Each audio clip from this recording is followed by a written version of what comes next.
looking at Vanishing Yarmouth, and our first image tonight is of the Clements house that was in Chebogue. This photo from about 1928. And I'll just read again what I was reading when the power died here. Across the road from us and slightly farther down stands the old Pinckney house. This has an interesting history, being the oldest house in Chebogue, though it has not been here long, or not been here as long as the house that I am in. It was built in Massachusetts, and then Captain Elkanah Clements, wishing to bring it here with him, knocked it down in sections and floated it here behind a boat, after the fashion of a raft. The pieces were fitted together again, and lo and behold, a lovely home stood there. This is a very interesting, was a very interesting house. Here we see it in about 1955. And again, another photo from about that same period. It was the birthplace of Captain N.K. Clements. And N.K. Clements was one of the pioneers in the steamship, in the development of steamship traffic here in and out of Yarmouth. This is a photograph of the home as it appeared in 2011. And it was one of the few gambrel roof houses from this early period that we had here in Yarmouth. I always loved the front door with the old brass door knocker on it. Unfortunately, that house right now is, if you pass that location now, you will see the remains of it. It's a pile of bricks. The next one is a photograph of the Central Chebogue School, again taken in 2011. Central Chebogue School was the first purpose-built school in Yarmouth County, dating to about 1835. And over the doorway, at one time, was a nice black sign with gold lettering that had it indicated as the Central Chebogue School section. The sign was removed and carefully stored in a shed just down the road from the school, but unfortunately the shed burned down. So the sign disappeared with it.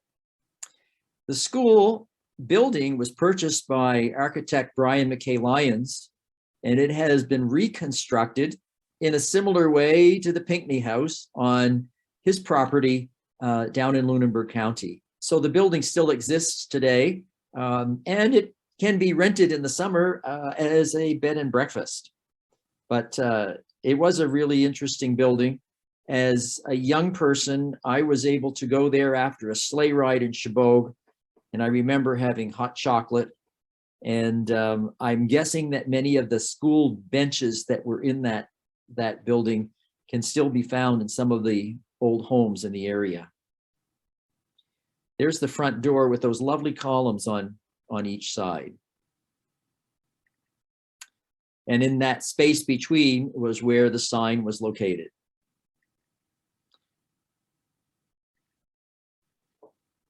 Going down the Chebogue Road further, you would have come to the home of Joseph W. KILLAM. Some of you will remember the name Francelia Nagel. Francelia lived in Rockville, and this was the home of her grandfather, KILLAM. It's a very stately home. It had the large house that you see here. Across the road, there was this very large barn. The fields that were associated with this farmstead still can be seen in the area. If you look out back over the hills behind this barn, you would have been looking out the Chebogue River. Here you see it taken from a distance with the farm and the house in the background. Another photo of the house with the front steps and the ladies standing there. It had a dairy house and a place where they could keep the milk cold along with it. Another photo of the house showing what at one time was a rather elaborate porch with a little balcony above it and a fence and flagpole. In 2011, this is what remained of the house. You can still see some old Dorothy Perkins roses blooming there at the corner. This would have been the back of the house where the L was removed. And again, looking at it from the side. And you can see, looking from the back, the the upper and lower doorways that would have been located in the middle of the back L. That house, what was left of it, burned a few years ago. It is no longer there. This home, if we continue down that same road, going back towards Yarmouth, was located in Kelly's Cove, the Kelly-COTTREAU home, the home of Prince Kelly. And the back part of this house, it has a mansard roof, but the back of the house was, I believe, much older than the front part, had a little different architectural style. But again, a very interesting old home. You can see here's some of the back part of the home. Interesting thing that I observed when I went in to take these photos, many of the old doors inside, they had doorknobs, but the latches were all on the outside of the door, which would suggest construction around 1830, 40 in that period. Again, this home is no longer there. And that's looking from the north side towards the building. We're looking at outbuildings here. This is would have been the dooryard of the home that belonged to Alexander Wyman and later Melvin and Olive Wood. Interesting structures we see here are the barn itself, and then in the nearer part we see the carriage house, and then in the background we see what was the wood house. This particular property had an older home built on it, and the little building in the background, which was the wood house, was the remaining L from the pre-existing house that was moved from its foundation in about 1892. The remaining part of the house was dismantled, and the carriage house that's closest to us, where we see who I believe to be Melvin working in the door in the entryway, that building was constructed out of the remains of the original house. The barn was the original barn. The front part of the barn was the original barn, and would date to the first quarter of the first, I would say, the first 40 years of the 1800s. It's an early structure. This was the barn in 2011, and it was typical of many of the structures of this period. The back part of the barn had fallen in by this part, but interestingly, the back part of the barn was a newer addition. The front part, when we look at it with the post and beam construction, typical of a building of that period, instead of the boards being put on horizontally, they were vertical. So the post and beam framework was constructed, and then the walls were boarded in vertically, and the roof, instead of being boarded horizontally, was also boarded in vertically as well.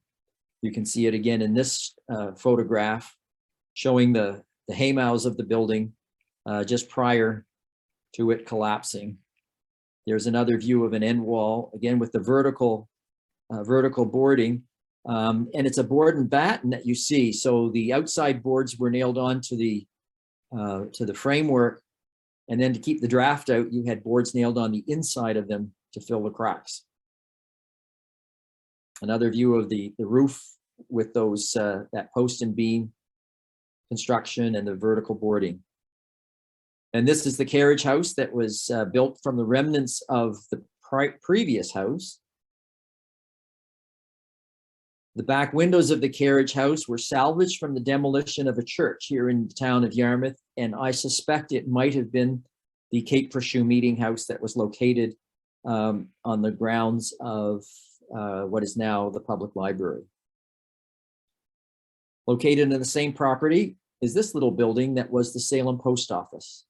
It was moved here from Salem in about between 1928 and 1935.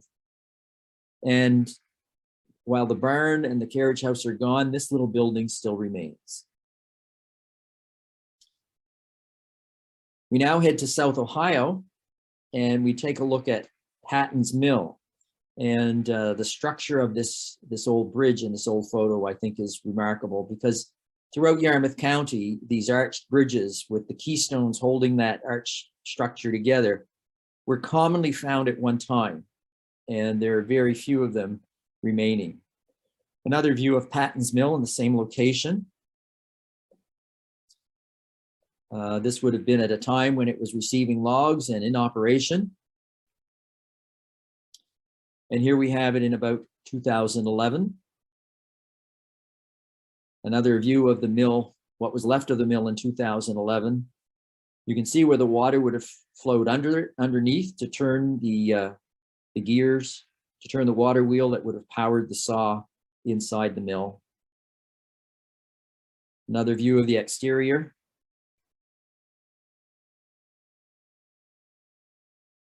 And Patten's Mill, that building itself is no longer there. It is completely gone now, but the bridge is. And the stonework that was under Patten's Mill can still be viewed if you go to that location on the South Ohio Road. Again, this is a nice view of that bridge where you can see that beautiful stonework. John Stoddard's blacksmith shop. We usually think of blacksmiths as being located in the county. This blacksmith shop was located on Pleasant Street, very close to where the fire hall is today. And these are photos that I took in 2011. And looking inside, the tools and the interior were as it was left shortly after, just after John Stoddard passed away. And I will tell you a story. John Stoddard worked as a blacksmith well into his 80s. When I was a teenager and had a horse, he was the person who would come down and put the shoes on and take the shoes off of our horse. Very, very skilled blacksmith. And it was amazing for me as a young person to watch this gentleman work. It is no longer, sorry, the blacksmith shop again is no longer there. If we go to Sand Beach, we find what was once Baker's Laundry. And it's that long building that had a shed style roof. Oops, sorry, I'm gonna go back one. So we see it a little bit closer here. And then from the back, you can see that at this time in 2011, the shed roof was beginning to collapse. But Baker's Laundry was an important place of employment, and it provided an important service to many of the residents of the area, but also the tourist business in the area, hotels, people who like to send their laundry out. This is one of the places where it would have been taken.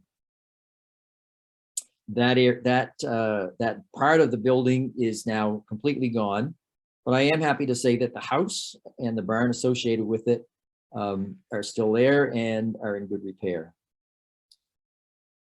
If we go over to Yarmouth Bar, here is a postcard from 1912. The buildings, most of the buildings there are gone, but the building with the high-pitched roof in the middle is still there. Another view of Yarmouth Bar showing some of the buildings. And this would be the road as you come to Fish Point.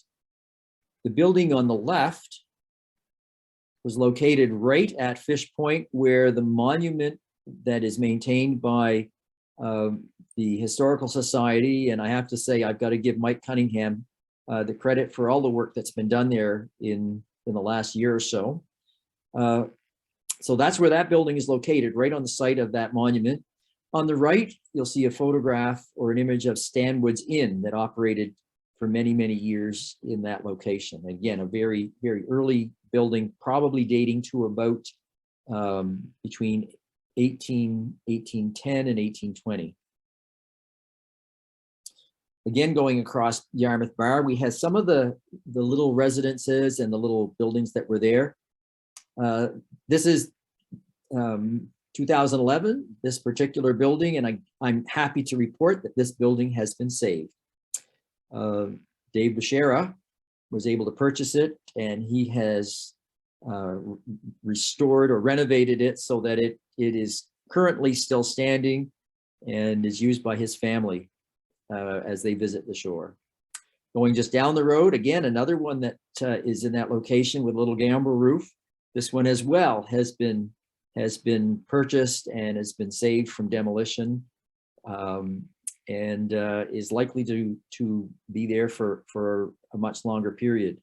Mike Cunningham knows this area far better than I do, and he could probably tell you the names of the people associated with these particular buildings. Going down further on the bar, this building was on stilts, a fairly large building, was used for marine storage for a number of years. This one is no longer there. It was demolished in the last few years. And with its back to the ocean and the waves that came in from the west side, the back of this building took quite a beating. This was a little building that was used for refrigeration. You can see the thick door inside there that was used to keep things cold back in the day, when you would have brought blocks of ice in to keep the fish and the catches cold. You see it here from the outside, and that building is still there, but is probably not going to be there for too much longer. The large building you see here, fortunately, is still there and has been repaired and looks like it's going to be there for many years to come. Yarmouth is blessed with a multitude of dry stone walls. They were constructed initially as a way of piling the rocks in a particular place when the fields were cleared, but also as a way to mark the boundaries between properties, and also as a way of building barriers to keep livestock in. And along Forest Street, we did have some striking examples of dry stone walls. Some of them are still there, but some of them, as you can see here, have been removed in recent years through construction and widening of roads. Here where the sidewalk is in, you can see where the stone wall, some of it still exists back behind those new trees that are planted. Here you can see the stone wall has fallen into disrepair, and much of it has been removed. In much of the county, when road work was being done, stone walls were used as a way of finding quick fill to bury in the old gravel roads, and many of the old stone walls disappeared in that way. I know when the ferry terminal was built in the early 1950s at the foot of Forest Street, many of the stone walls along the Wyman Road were removed and used for that purpose. As a matter of fact, a farmer could sell his stone wall to use for fill along Yarmouth Harbor at one point. We go out of town to Brenton. This is the old Methodist church. In 1925, the Methodist churches became part of the United Church of Canada. And in 1967, all of the United Churches in Canada joined together to become the congregation of Beacon United Church. And so many of the country churches fell into disuse. The Brenton Methodist Church was one of those, but in 2011, it still appeared to be a rather beautiful little building and mostly intact. Some of the architectural details we found in these buildings were really rather remarkable. And we have to give those the people that built these buildings a lot of credit for the design elements and for the skill that went into their construction. Here you see some of the colored glass, frosted glass that was used in the Brenton Church. Here's a rather blurry view looking through a window at the pulpit inside. And you can see some of the pews are still there, or the pews at this time were still there. And a space heater in the front for trying to give a little heat to this building during the winter. Again, another look at the inside and some of the colored glass in the windows. that church, I believe, is no longer there. The Captain John Cann residence was located on the Grove Road in Yarmouth. This is a very interesting property to me in all kinds of ways. This was also the property that was where Richard Fletcher, the discoverer of the runic stone, lived. So he was closely associated with this property. And I discovered that in my own family, a fourth great grandmother was probably born in this house. But it was a remarkable house. This isn't the side of it that you saw when you drove by, because at one time the road was not where it is today. So here you're looking at what was originally the front of the house. And if I go back, or maybe I've got to go ahead another one, associated with it as well, we have these beautiful stone walls that are across the road. Oh, I'm going to go back too, because yes, so at the top here, you see the side that faced the road as we know it today. But the bottom part was the part that faced the Yarmouth Harbor and the original road. Again, looking at what was the facade of this lovely home, with the tower that looked straight down Yarmouth Harbor, a real landmark. And coming in the harbor, this house showed up very clearly as you looked up to the north side of the harbor. Sadly, this house is no longer there. But across from it, the remarkable stone walls that were built in the very early days of the settlement of this area. These go along the salt pond. And at one time, this is also blocked off by a dike, which controls the flow of salt water in and out. So at one time, this was salt water, pretty much all salt water that was in here, pushed back by the tides. Today, there's an abadeau that controls the amount of salt water that flows back up into that area. Again, going back to the Rockville area, in the distance here, you see the Rockville Baptist Church. The structure dated to about 1851, and it was on almost the highest point of land in the Rockville area, and so it was visible coming down through Chebogue. But also, if you were a ship coming in towards Yarmouth or coming up the Chebogue River, this was a landmark that showed up for quite a distance out at sea. That high steeple was easy to spot, showing up white against the forests in the background. This was the facade with these Greek Revival pediments over the door and the window that was in the bell tower. And the steeple as well had some interesting architectural details in the way it was shingled. And if we look right up at the top of it, whoops, there we go, right up at the top, this little knob on the spire at one time had little wooden spikes that pointed out all the way around it. So it was really a lovely little bit of country architecture in the Rockville area. That church is no longer there. Coming to 2021, we have the Victoria Block on Main Street, a large brick building that has been part of Yarmouth's Main Street since 1893. And this happened by chance. I was just turning a corner on Main Street, and I noticed the wrecking, the protection fence erected around it, and I knew that it wasn't going to be there for long. So I tried to find out who was in charge, and I asked a question. And my question had to do with the lady at the top of the building. You can see the date stone 1893, and this lovely old face that has been looking down at Main Street for well over 100 years. And so the next day when I went down, they were at this point, and I asked, isn't it possible to salvage that architectural detail at the top. The initial response was, we couldn't do that. It'll be too heavy for a person on this lift to manage. So my guess was, like the bricks that were being taken out, it was simply going to be dropped to the sidewalk and lost.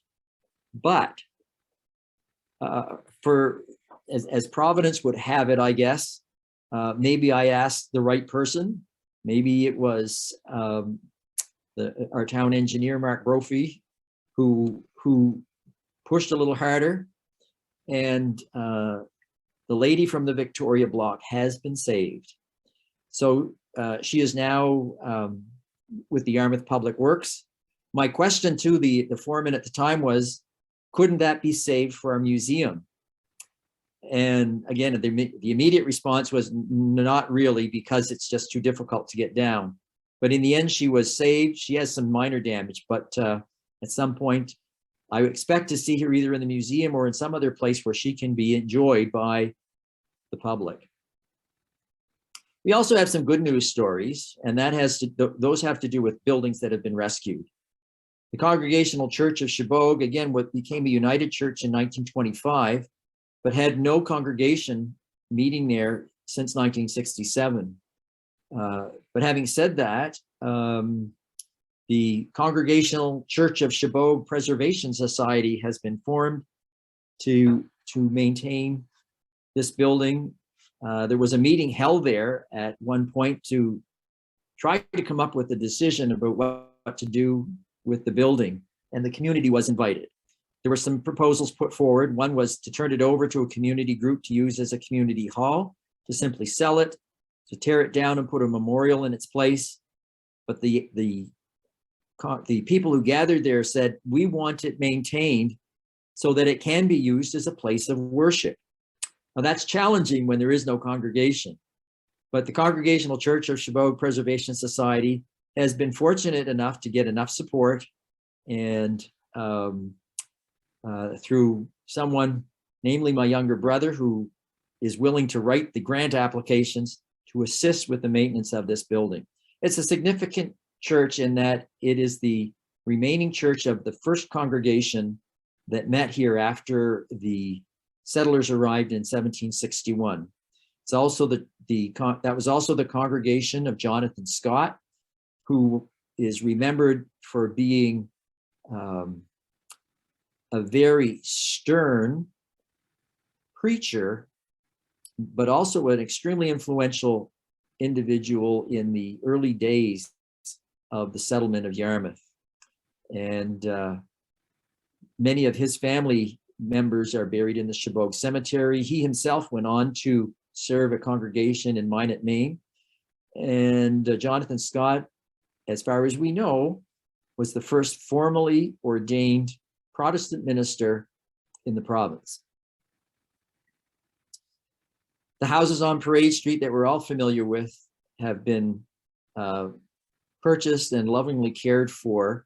The lower one, the Lovett, what was the Senator Lovett House with the tower, again, another landmark in Yarmouth streetscapes, at one time had been divided up into a number of apartments and was at risk because of its size and the cost of maintenance. It was at risk of being lost, but it was purchased by Ken and Sandy Dennis. It has recently been sold again, along with the house next to it, the Guest Lovett House, and there are plans for continuing to use those as bed and breakfast homes. The houses on the Collins Street streetscape that have been purchased and again lovingly cared for and restored. When I was principal of the school at Central, the brick house was at risk of being demolished, and I'm so pleased to say that it is no longer at risk. It's a lovely structure and is very well maintained. Out in the country, we have the Gallagher-Hutchins-EARLE house. Again, this is on Chebogue Point. The Gallagher house was at risk of being lost, and Dan Earle and Sue Hutchins purchased it, and again, very carefully did the restoration work on the outside, keeping it in the character of its original construction, but it's a lovely home. And this one of the more significant buildings with a lot of history in our community, the Staley Brown residence. Most of you might not recognize it from this photo. You can see how extensive it was at one time, along with the vegetable garden behind it. The front of it looks very much like today, like it did in that photograph. The fence in front is gone, but in its place, there are some lovely trees. And there it is in the manner that it was restored by Gil and Esther Dares. Currently, Dr. Chris Murphy is residing in that home. Interesting story with this house. It had the orange netting erected around it and was scheduled for demolition within a week or so.